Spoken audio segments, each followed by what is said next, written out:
This episode of Marijuana Today Daily is brought to you by our new sponsor, Greenworks Consults, a company run by longtime listener to the show, Jason, who is an expert when it comes to helping businesses get better at doing business. Jason and his team over at Greenworks Consults are good at helping entrepreneurs tune up and dial in their business operations through better project management, workflow mapping and design, and process standardization. They're experts in Lean and Six Sigma and can work with you to make things run more smoothly and profitably. Learn more about what Greenworks Consults is up to over at greenworksconsults.com, with works spelled W-O-R-X. That's greenworksconsults.com.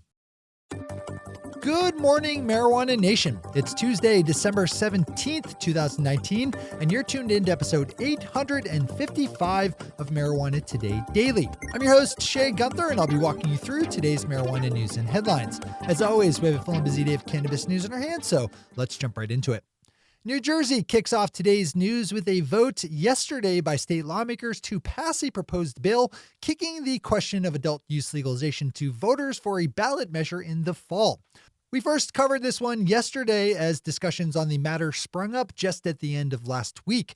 The votes that came yesterday landed at 24-16 in favor in the Senate and 49-25 in the state assembly, both by wide enough margins to avoid a second legislative vote next year. The short ballot measure will simply ask New Jersey voters if they want to approve a taxed and regulated system accessible by consumers 21 years of age and older. You can pop over to Kyle Yeager's piece on this at Marijuana Moment for more if you want. We leap up to the West Coast for our second top story today as the Los Angeles, California legal marijuana market continues to roil in turmoil, as new information has come out about the online licensing process held by the city in September, in which a number of applicants managed to submit their paperwork early. When this storyline first broke, the city admitted that 2 applicants were able to submit ahead of the official start time, but now the LA Times is reporting that as many as 12 other applicants were able to do the same. The LA Department of Cannabis Regulation is saying that it properly handled the new 12 early applicants by putting them farther back in line than they first appeared, but there are a lot of upset folks in the LA area who aren't happy about how things have and are playing out. A good general storyline for anyone to watch.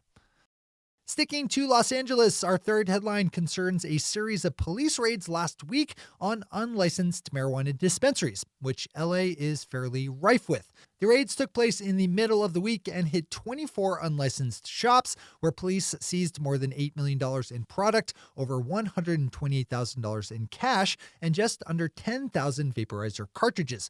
California as a whole has had a relatively rough time of transitioning to legal cannabis, as an estimated 3/4 of all marijuana sold in the state is thought to run through the illicit market. Those are our top stories for today. It's time for Marijuana Today Daily Headlines Blitz.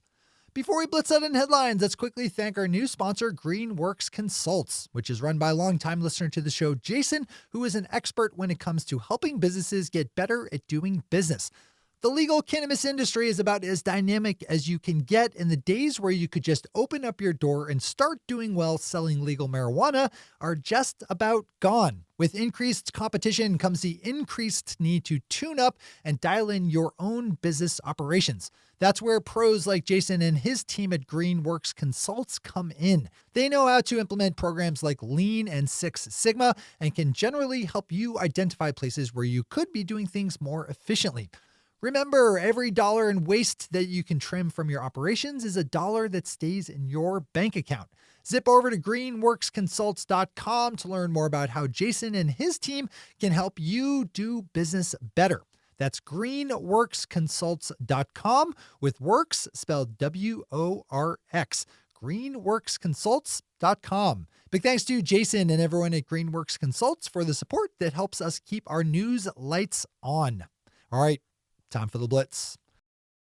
We have some numbers out of Colorado where it appears legal marijuana sales will set yet another record for the 5th year in a row. As of the end of October, Colorado retailers sold $1.46 billion in legal marijuana for the year, not too far from the $1.54 billion sold in all of 2018.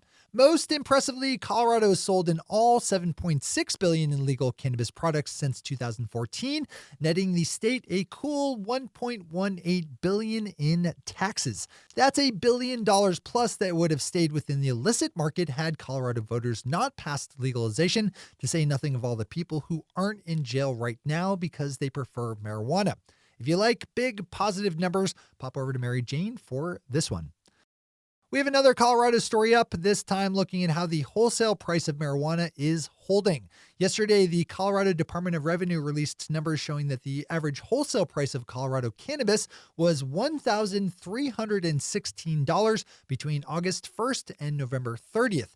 That's a 3-year high for the industry, with the jump over the last quarter being particularly healthy for growers at 32%, jumping to its current level from just under $1,000 per pound. Give this one a read today. The Canadian province of British Columbia just updated a new, recently announced tax policy to slap on an extra 20% rate on vaporizers to exclude vaporizers and vaporizer products for cannabis flower. The extra 20% vaporizer tax was first pitched as a way to reduce quote-unquote harmful behavior, referring to the ongoing vape health scare. But that issue is entirely concerned with oil and concentrates vaporizers, not the kind that vaporize flowers. So this move by BC government officials to exclude flower vaporizers from the new tax just makes common sense. Good to see.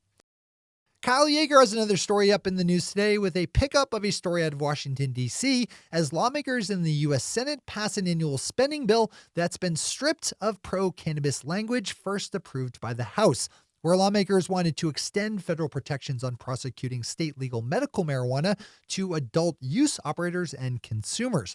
Also cut from the new Senate bill is a provision protecting banks which work within the legal marijuana industry from federal penalty, as well as the insertion of new legislation blocking the city of Washington, D.C. from implementing a taxed and regulated adult use sales program. A new study recently published in the Journal of Studies on Alcohol and Drugs found that legal marijuana retailers in Colorado and Washington state turned away underage buyers 98.8% and 86.6% of the time, respectively, which puts legal marijuana ahead of the alcohol industry when it comes to maintaining compliance on ID checks. The Chicago Tribune takes a good look at an issue that every state embracing more progressive cannabis policy reform will have to deal with, and that's the challenges of transitioning from a fully illicit market to one where legal options are available. We've seen this dynamic play out plenty in U.S. states, and we're seeing it happen right now up in Canada. This is something we really should have a good handle on, so take some time today to give this one a read. As always, we have all the news we cover linked to on our website at mjtodaydaily.com. And finally for today, yesterday was the first day that marijuana edibles were legal to sell on the Canadian market, although the availability of edibles products is still mostly non-existent as producers ramp up production, licensing, and testing. A few choices were up in the province of Newfoundland and Labrador, with gummies and chocolates being listed for sale by the province-owned cannabis dispenser. Those are the headlines and news for the day. I'll be back with you again tomorrow morning with another information-packed episode of Marijuana Today Daily.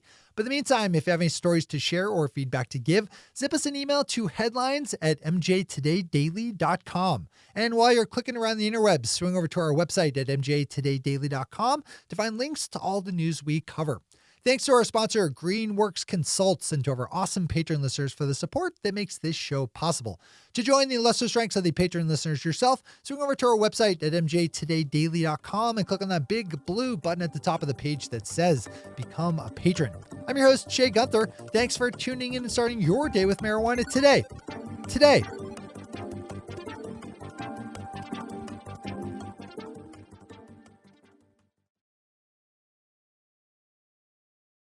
One take, Shay. One take.